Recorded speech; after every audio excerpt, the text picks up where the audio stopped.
नमस्कार, आप देख रहे हैं Shiv 24 news channel prime time में। मैं हूं राज शर्मा, आपके साथ पेश है देश और दुनिया की अहम खबरें। दिल्ली मेरठ एक्सप्रेसवे का इंतजार खत्म, सिर्फ 45 मिनट में होगी यात्रा पूरी। राफेल फाइटर जेट भारत लाने की पूरी तैयारी, अंबाला में होगी तैनाती। सीबीआई अदालत ने इशरत जहां एनकाउंटर में 3 पुलिस अधिकारियों को किया बरी। पाकिस्तान ने भारत के साथ व्यापार को दी मंजूरी। राजस्थान में बढ़ेगी सख्ती, 9 बजे होंगे बाजार बंद और 10 बजे से लगेगा नाइट कर्फ्यू। जयपुर और 17 जिलों के पंचायत चुनाव टले, लग सकते हैं अभी और 3 महीने। संविदा कर्मियों और बेरोजगारों को मिलेगा बढ़ा हुआ भत्ता, 1 अप्रैल से लागू होगी योजना। अंग्रेजी शराब की तस्करी करते रंगे हाथों पकड़ा गया अपराधी, तस्करी में बरामद हुई भारी मात्रा में शराब की बोतलें। अब खबरें होंगी विस्तार से। दिल्ली मेरठ एक्सप्रेसवे का इंतजार खत्म, सिर्फ 45 मिनट में होगी यात्रा पूरी। काफी लंबे समय से दिल्ली मेरठ एक्सप्रेसवे के खुलने का इंतजार आखिर अब खत्म हो गया है। 1 अप्रैल को एनएचआई ने इसे पब्लिक के लिए खोलने की तैयारी कर ली है। इससे दिल्ली से मेरठ का सफर आसान हो जाएगा और करीब 45 मिनट में ये दूरी पूरी की जा सकेगी। इस एक्सप्रेसवे के खुल जाने के बाद हजारों यात्रियों को रोज यात्रा में सुविधा मिलेगी। दिल्ली और मेरठ के बीच दूरी मात्र 60 मिनट में तय होगी, तो गाजियाबाद और मेरठ के बीच की यात्रा का समय सिर्फ 30 मिनट का होगा। सबसे ज्यादा खुशी की बात यह है कि फिलहाल इस एक्सप्रेसवे को टोल टैक्स फ्री रखा गया है। टोल के अलावा छोटे मोटे सुरक्षा की और पुख्ता इंतजाम करने के काम भी किए जा रहे हैं। एक्सप्रेसवे अधिकारियों का कहना है कि 1 दिन के भीतर इसे भी पूरा कर लिया जाएगा, जिसके बाद पब्लिक के लिए इसे खोल दिया जाएगा। फिलहाल पब्लिक आवागमन अभी से ही जारी है। एनएचआई ने औपचारिक रूप से पब्लिक के लिए डासना से मेरठ वाले हिस्से को अभी नहीं खोला है। एनएचआई ने पहले चरण में निजामुद्दीन से यूपी गेट तक 15 सीसीटीवी कैमरे लगाए और साथ ही यूपी गेट से डासना तक के दूसरे चरण में 30 कैमरे लगाए जा रहे हैं। डासना से मेरठ तक चौथे चरण के हिस्से में 35 सीसीटीवी कैमरे लगाए जा रहे हैं, जिससे गतिविधियों पर नियंत्रण पाया जा सके। राफेल फाइटर जेट भारत लाने की पूरी तैयारी, अंबाला में होगी तैनाती। इंडियन एयरफोर्स की ताकत में और इजाफा होने वाला है। आज शाम फ्रांस से 3 राफेल फाइटर जेट भारत आ रहे हैं। ये गुजरात में लैंड होंगे। फ्रांस से निकलने के बाद सफर को पूरा करने के लिए यूएई की मदद से इसमें एयर टू एयर रिफ्यूलिंग भी की जाएगी। इन 3 फाइटर जेट के साथ अब भारत में कुल राफेलों की संख्या 14 हो जाएगी। अब तक कुल 11 राफेल फ्रांस से आ चुके हैं। न्यूज एजेंसी ने सूत्रों के हवाले से बताया है कि अप्रैल के दूसरे हफ्ते में 7 और राफेल आ सकते हैं। इसके अलावा राफेल का ट्रेनर वर्जन भी भारत आएगा। तीनों नए राफेल की तैनाती अंबाला में होगी। यहीं पर तैनाती से पश्चिमी सीमा पर पाकिस्तान के खिलाफ तेजी से एक्शन लिया जा सकेगा। दिलचस्प बात यह भी है कि अंबाला एयरबेस चीन की सीमा से भी 200 किलोमीटर की दूरी पर है। सीबीआई अदालत ने इशरत जहां एनकाउंटर में 3 पुलिस अधिकारियों को किया बरी। इशरत जहां एनकाउंटर मामले में सीबीआई अदालत ने 3 पुलिस अधिकारियों को बरी कर दिया है। अदालत ने क्राइम ब्रांच के 3 अधिकारी गिरीश सिंघल, तरुण बारोट और अंजू चौधरी को सभी आरोपों से बरी कर दिया है। सीबीआई अदालत ने कहा कि इशरत जहां लश्कर-ए-तैयबा की आतंकी थी और इस खुफिया रिपोर्ट को नकारा नहीं जा सकता, इसीलिए तीनों अधिकारियों को निर्दोष मानते हुए अदालत बरी करती है। आपको बता दें, दरअसल मामला 2004 का है। सीबीआई की विशेष अदालत में इशरत जहां कथित फर्जी मुठभेड़ मामले में आरोपी 3 पुलिस अधिकारियों जीएल सिंघल, तरुण बरोत और अंजू चौधरी को पेश किया था। आपको बता दें कि 15 जून 2014 को मुंबई के नज़दीक मुंब्रा की रहने वाली 19 वर्षीय इशरत जहां गुजरात पुलिस के साथ हुई मुठभेड़ में मारी गई थी।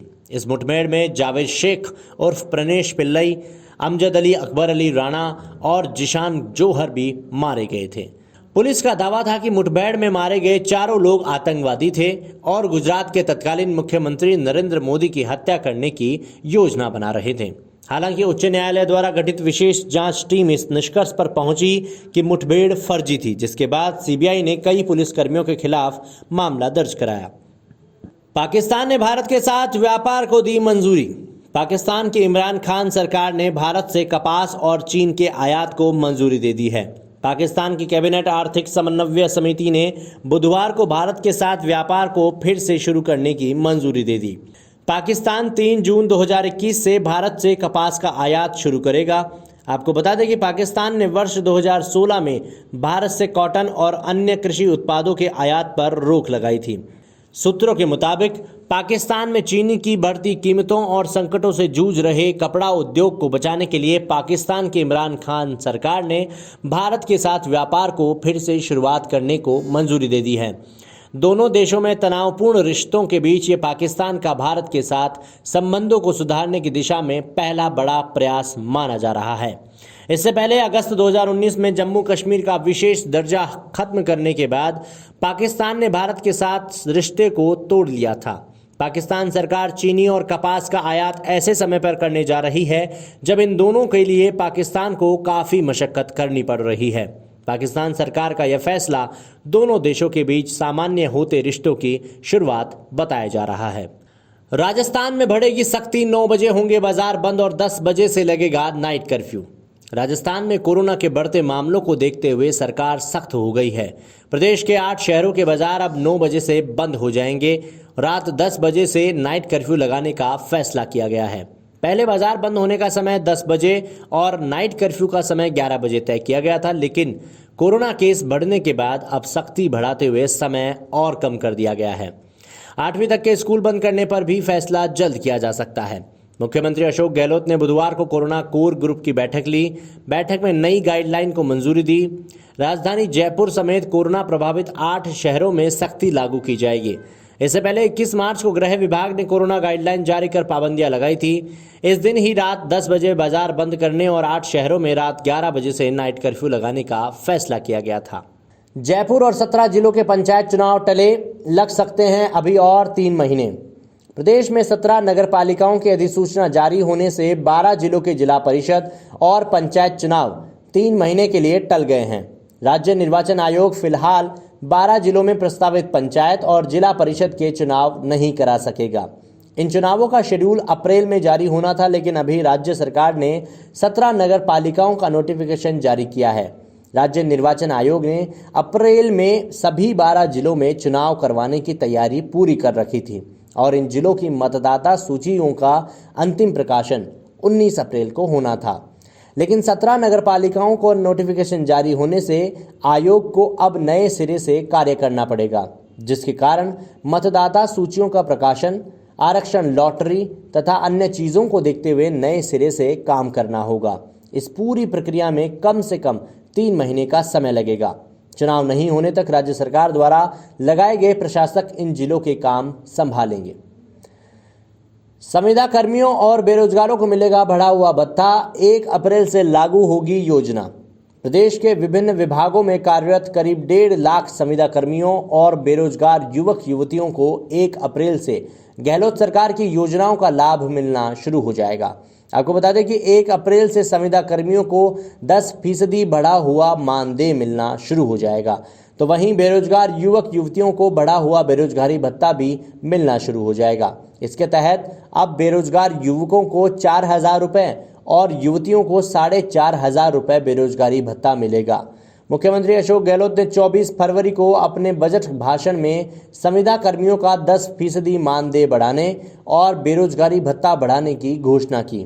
प्रदेश में आंगनबाड़ी कार्यकर्ता, सहायिका, आशा सहयोगिनी, प्रेरक, मिड डे मील कुक कम हेल्पर, लांगरी, ग्राम रोजगार सहायक, ग्राम पंचायत सहायक, शिक्षाकर्मी और पैरा टीचर्स आदि संविदा कर्मियों को योजना का लाभ प्राप्त होगा। अंग्रेजी शराब की तस्करी करते रंगे हाथों पकड़ा गया अपराधी, तस्करी में बरामद हुई भारी मात्रा में शराब की बोतलें। उत्तर प्रदेश के लखीमपुर खीरी में छोटी काशी के नाम से मशहूर गोला गोकर्ण नाथ में हरियाणा से अंग्रेजी शराब तस्करी के द्वारा लाने और बेचने का धंधा जोरों पर है। इसी जिले में सुनील शर्मा नकली शराब का धंधा काफी समय से चला रहा था, जिसको मुखबिर की सूचना पर पुलिस ने रंगे हाथों गिरफ्तार किया है। उसके पास से भारी मात्रा में अंग्रेजी शराब बरामद हुई है। पुलिस के सूत्रों के अनुसार धार्मिक नगरी गोला गोकर्णनाथ में लंबे समय से दूसरे प्रांतों से अंग्रेजी शराब लाने और बेचने का धंधा चला रहा था। साथ ही काफी समय से इसकी लगातार शिकायतें भी मिल रही थी। मुखबर की सूचना पर छापेमारी कर पुलिस टीम ने सुनील शर्मा को गिरफ्तार कर उसके पास से रॉयल स्टैग, इंपीरियर ब्लू की भारी मात्रा में बोतल बरामद की, जिसके बाद अपराधी को जेल भेज दिया गया। इस कार्यवाही से तस्करों में डर पैदा होगा और जिले में दूसरी प्रांत से नकली शराब लाकर बेचने के कारोबार पर अंकुश लगेगा। पुलिस के अनुसार सुनील शर्मा की गिरफ्तारी से इस गिरोह से जुड़े और लोगों को भी गिरफ्तार किया जाएगा। इससे यह गिरोह पूरी तरह से चौकन्ना हो जाएगा। देश और दुनिया की अहम खबरें जानने के लिए देखते रहिए शुभ 24 न्यूज चैनल।